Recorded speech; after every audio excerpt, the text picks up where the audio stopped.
matters. Let me see you move. Love never felt so good. And I died, they never could. Not like you. Oh.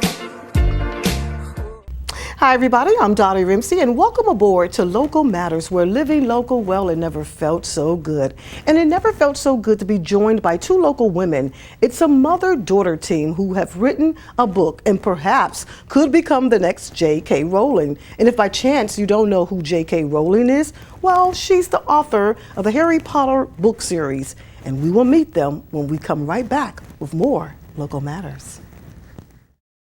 Hello everyone and welcome back to Local Matters, where living local, well, it never felt so good. And it never felt so good to be inside the doors of Classical Noble. You know, the place for fine dining here in Calhoun County. I have joining me today two women who are known in the world of education, that is. But recently they've decided to sort of foray into another area, and we're talking about writing books. And that would be Jan Hurd and her daughter, Jennifer Hurd Tucker. So welcome aboard to Local Matters, where living local, well, it never felt so good. How are you guys today? We're doing well, Dottie. How are you? Good. You know, I wanted to have us here in Classical Noble because I just wanted this show to just really sort of be a little bit different. I wanted to be able to just sit back. So if you guys want to just sit back, relax, kick off your shoes, and just really make it just be, just really, just have a great time. I mean, what better place than a place just filled with so much wonderful feelings to it, such warm feeling to it. And we're in good company. Yes, thank you. Thank you so much. I want to start off, Jennifer.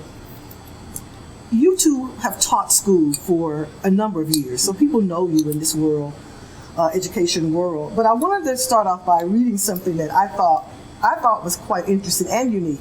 Let me read this. It says, "You once said, Jennifer, that writing a book is like having a baby. You pray for it, you plan for it, you prepare for it, and then you wait and only hope that it's healthy." What do you mean when you say that you only hope that it's going to be healthy? What do you mean by that? Because it is like our baby.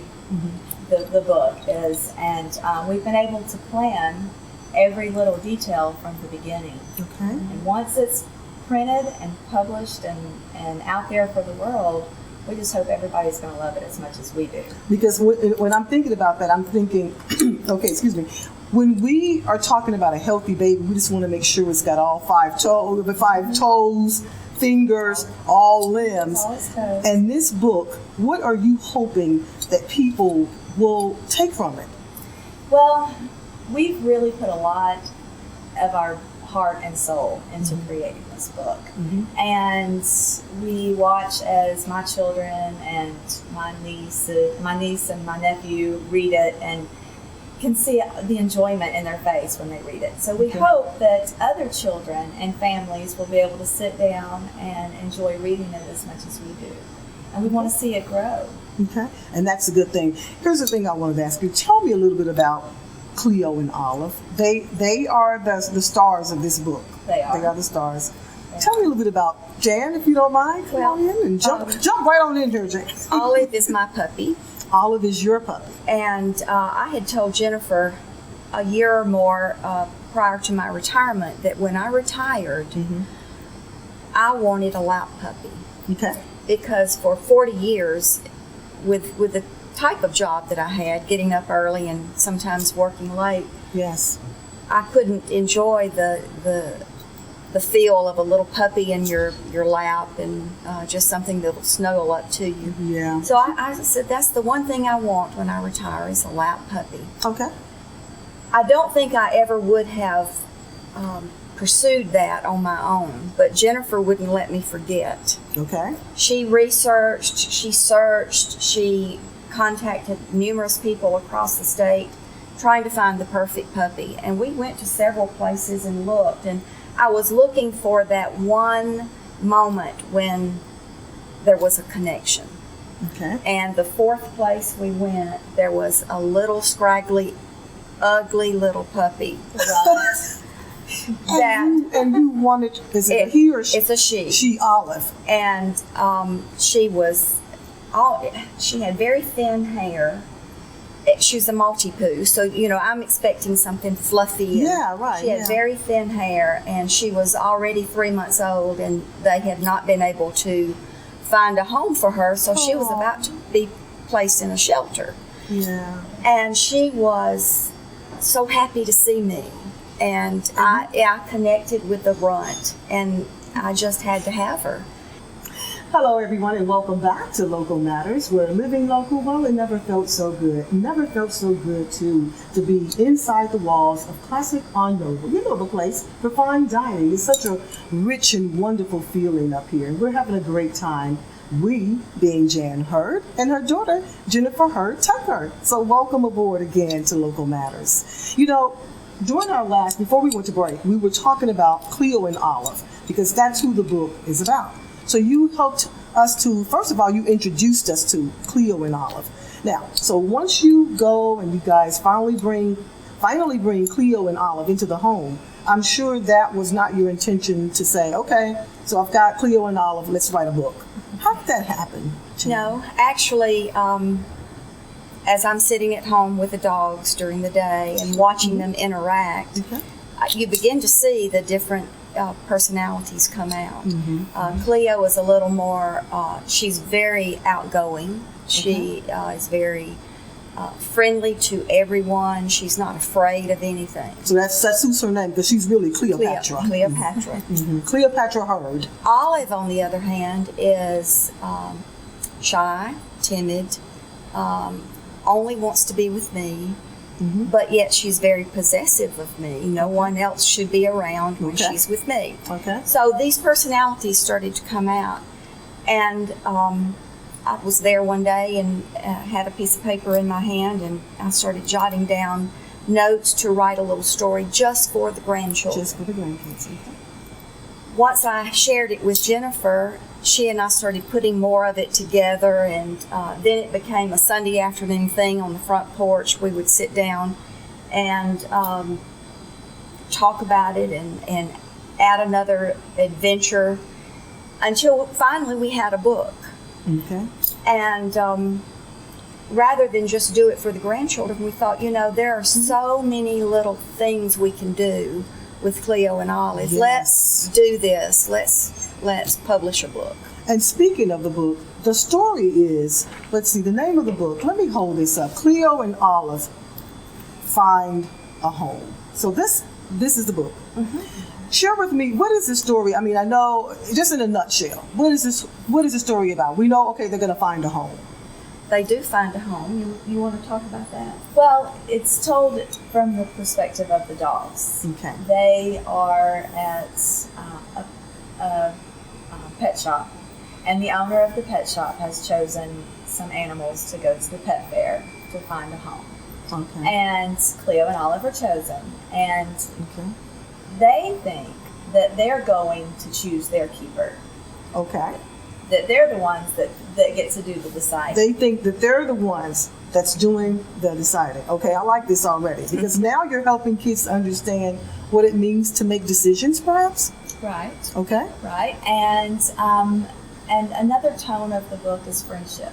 Okay. They've been together their whole lives, and now they realize that they're going to be separated because Cleo gets adopted first.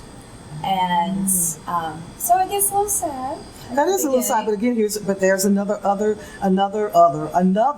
component to that is the issue, a component of separation. That's right. Okay. So they have to deal with that, and they are separated for a while, and they have to. Olive has to go on an adventure to find a new friend. So it works out well for both of them in the end. They are reunited. Wow. I mean, you know what? This story reminds me a lot, too. I have a little cousin.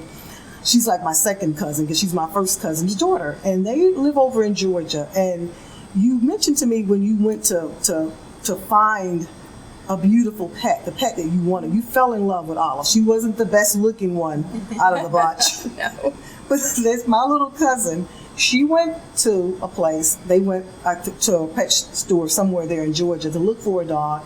and they fell in love. The kids fell in love with this little 3-legged dog. Mm-hmm.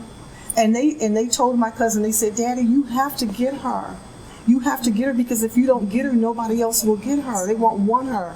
Nobody will want her. And she had been there for quite some time. I think that had she been there just a few more weeks, she would have been put down.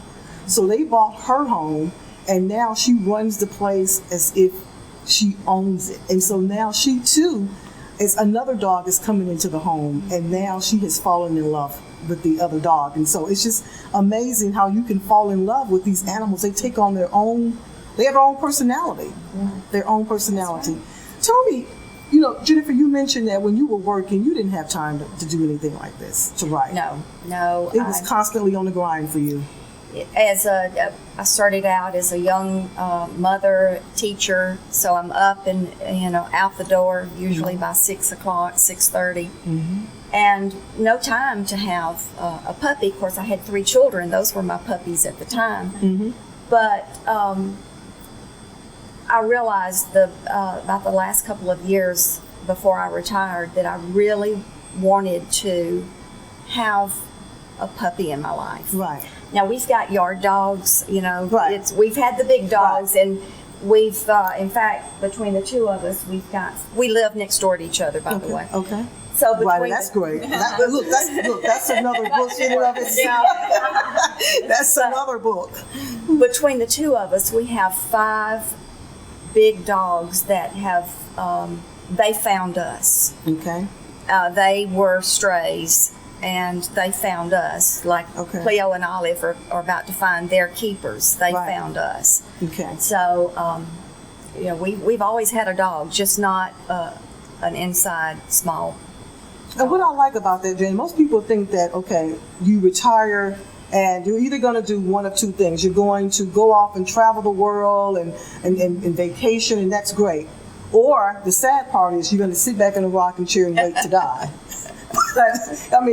But most people don't realize that that's a time when most people do come into a whole new, they sort of have this foray into another different lifestyle, if you will. So when we come back, I want to talk about that a little bit, Jan, because you have taken on a whole different lifestyle that most people would say, well, shouldn't she just sit back and that's it? Because I'm thinking that there's a possibility you two could become our next, what is it, R.J. Rowling?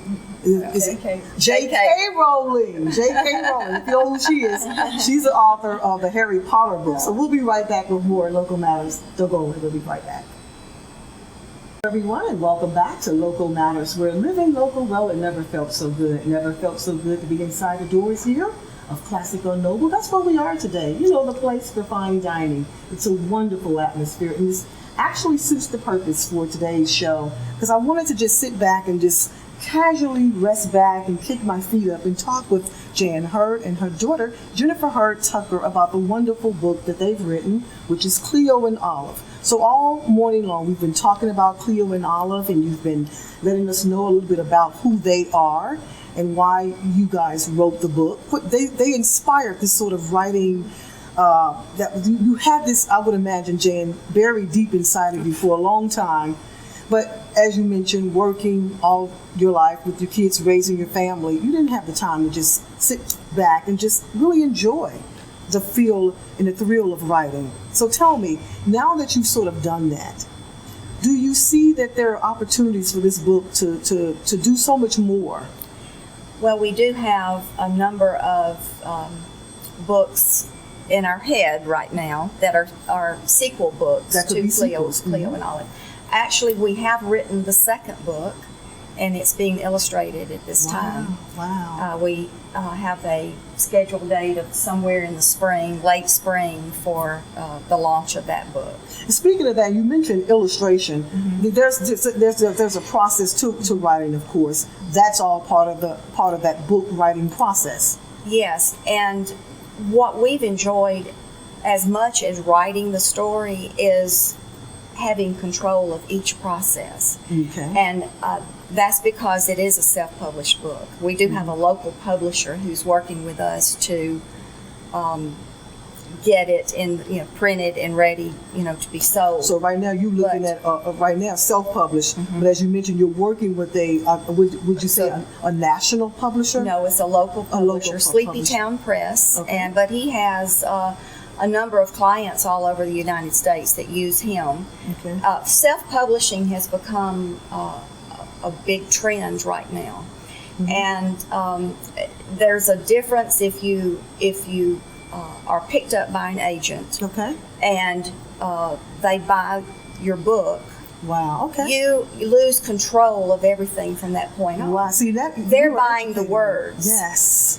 And we have enjoyed, as much as writing, deciding on the illustration, how the Yes. illustrations would look, the color of the pages, everything. We've gone through every process, and that's been really The whole joy a of it. great adventure for us. So we have it's unlimited the number of ideas. Cleo and Olive see the world. Cleo and Olive go to Mississippi. Cleo and Olive go to New York. And of course, we've got to Cleo and go. Olive go to France. Right. We've got to go and research it. So that, Because you just can't exactly. course. So here's the thing. So it's self-published now, and you pretty much have this reign of control, if you will. But once it goes out of your hands and goes into the hand of another publisher, then you lose the a control. lot of control. They decide the title. They decide the illustrator. They take care of because it. then it becomes their vision. They're going to tell And you. and we've learned so much in the past 6 to 9 months because we knew nothing about writing a book. Right.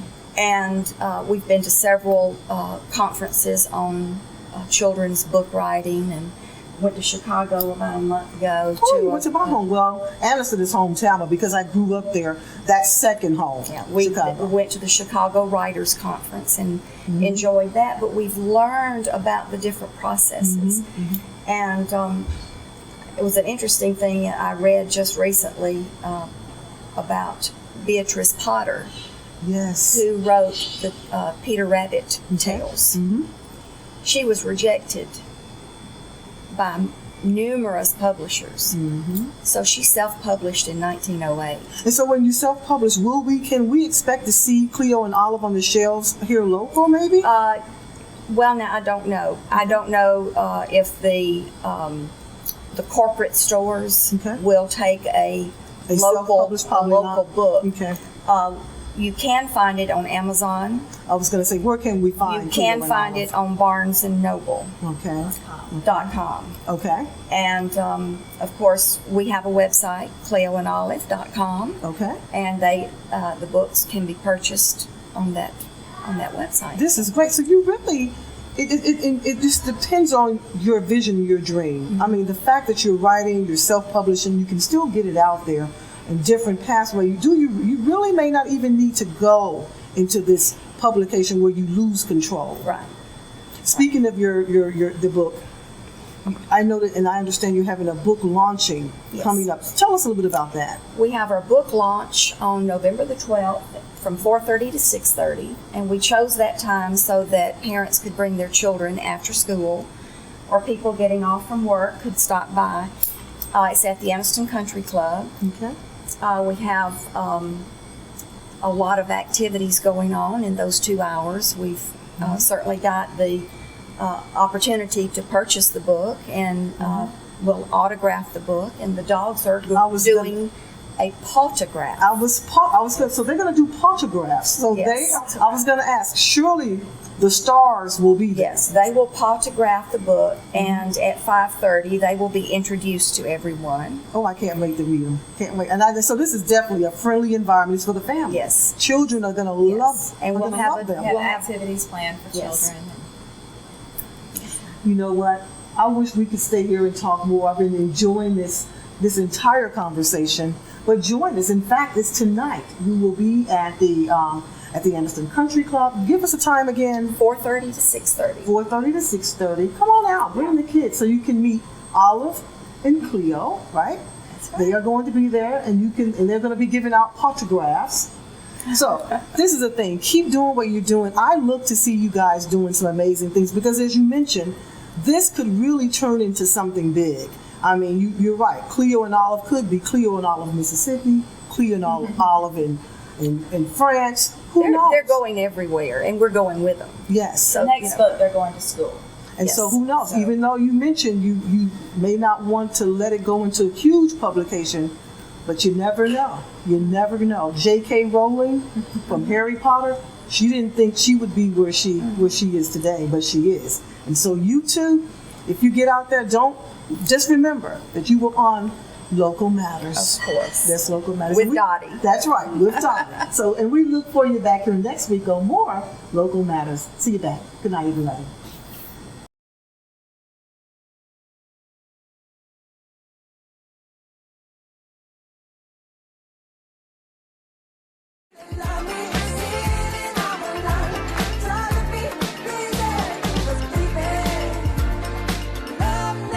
So good. Say, oh, it felt so good. Yeah. So good. Felt so good. Felt so good. Felt so good.